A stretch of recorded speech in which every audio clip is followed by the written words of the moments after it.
We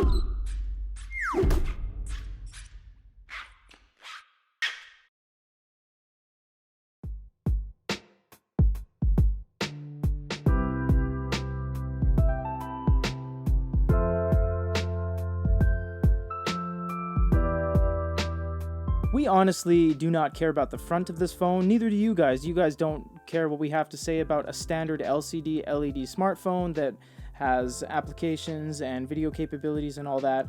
We care about the back of this phone. The back of this phone is running eInk, and that is what we are here to show you today.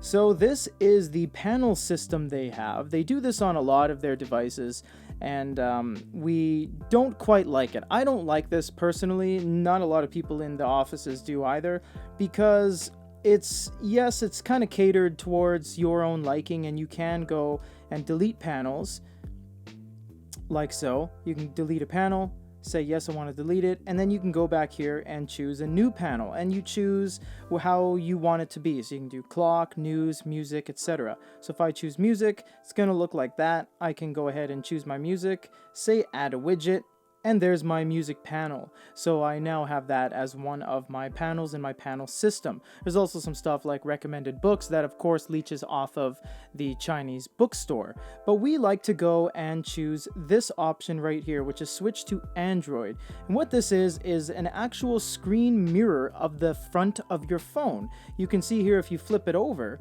it's the exact same thing as you had on the other side. So that's what we like to see, is we like to see the actual eInk screen mirroring Android. Now you'll see it doesn't go back to that each time, and you can change that in eInk settings. This is where we're going to spend a lot of time here.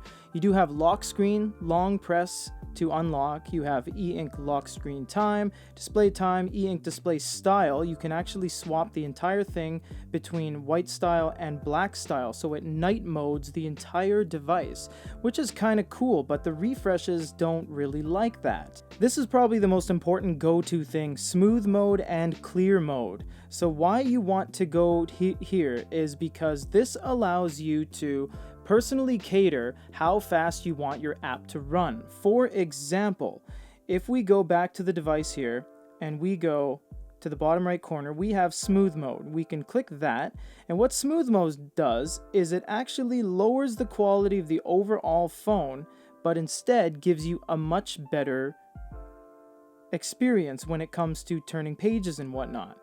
Smooth mode will show a lot of staining, as you'll see right here. There's going to be a lot of ghosting, but everything's nice and snappy now. And why they do this is because, well, eInk is inherently very slow. When we go to clear mode, all that staining goes away. Everything looks really, really nice, but the phone is much slower, much more sluggish, and you see you get those harsh refresh delays every single time you do anything to it. So what this allows you to do is actually choose, for example, the App Store, Baidu, and browser. I want to be very fast, so I've set those to smooth mode.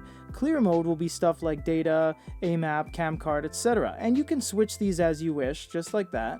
And different things will be in each respective mode. Or you can choose them all clear or all smooth to just blanket everything and make your phone either really look really good or really fast. You have eInk launcher. This is what we're going to do here. We're going to select conventional desktop, so that every time you turn your eInk phone off and then you turn it back on, it will go to the Android desktop and not those silly panels every time.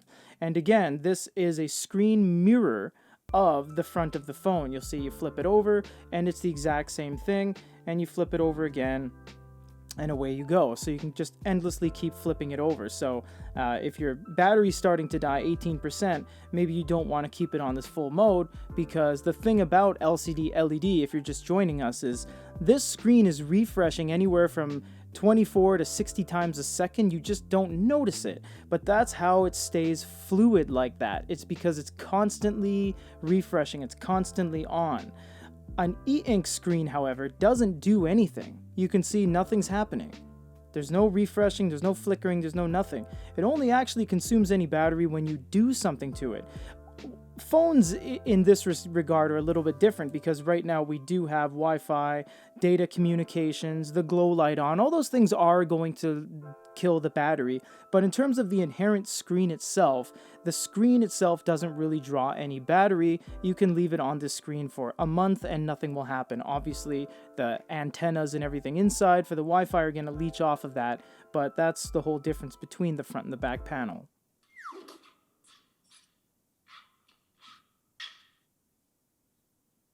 So we're at our go-to garden here in the neighborhood, and we are going to show you, what you already know by the title, the color e-ink technology outside. How does this actually perform outside? So we have some black and browns. You see, the video is actually playing fairly smoothly. However, if you were to change this to the slower mode, and you go to clear mode, and then we try to play that same video. This is a picture of some white cake. Brown theme. You see that the reason it's doing that is because it's trying to produce a super high quality HD image every single time, and it's just simply not possible with the current e-ink technology, although you can play videos on the smooth mode. Reading, of course, is very nice as well because it is very quick. You do have the ability to switch between modes, and you do have the glow light as well.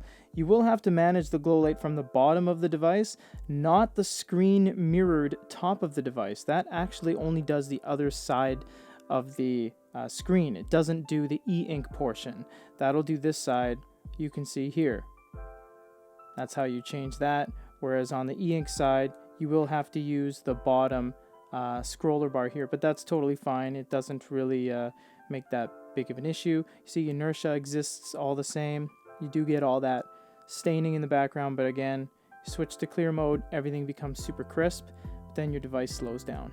Unfortunately, when it comes to the glow light, you only have the one color of LEDs, the white/blue ones. You don't have any warm lighting on this device, although you do have automatic mode, off, or manual. So in that regard, it is good. It looks fine. There's no bleeding around the sides, and because it is a flush screen and bezel on the back, you can't even see the splashes of where the LEDs are coming out from, so it's not too bad, but we would have liked to see some warm lighting on here. But again, the e-ink side of it wasn't exactly their priority, so I can understand why they didn't shove the extra set of LEDs in there. The camera is also quite fluid, as you can see as well. Now, you can't change it to any other mode, I might add. You can't go back to clear mode because then the camera just simply would not work. There'd be no way for them to give you a smooth experience and have the full quality of every single thing you see in the frame. There'd be no way. So for now, the camera does work, but only on smooth mode. But you know what? It's not that bad. Pictures snap right away. They're instantly viewable over here. And yes, in the real world, if you go and transfer this to your computer or even email it to someone, this will be in color. With a 6-inch AMOLED screen, 6 gigs of RAM, 64 gig or 128 gig memory, expandable up to 256 with an octa-core processor, and, at least for us, a 5.6-inch e-ink screen, makes this thing an incredibly good bargain for only $400. It has pretty much everything you're going to need. It's made by Hisense. They're a reputable brand. The thing is going to do whatever you want it to do, but for the meantime, we just wanted to show you the e-ink panel of it all. So for a review of the A6 by Hisense, this is Peter. Everyone have a great day.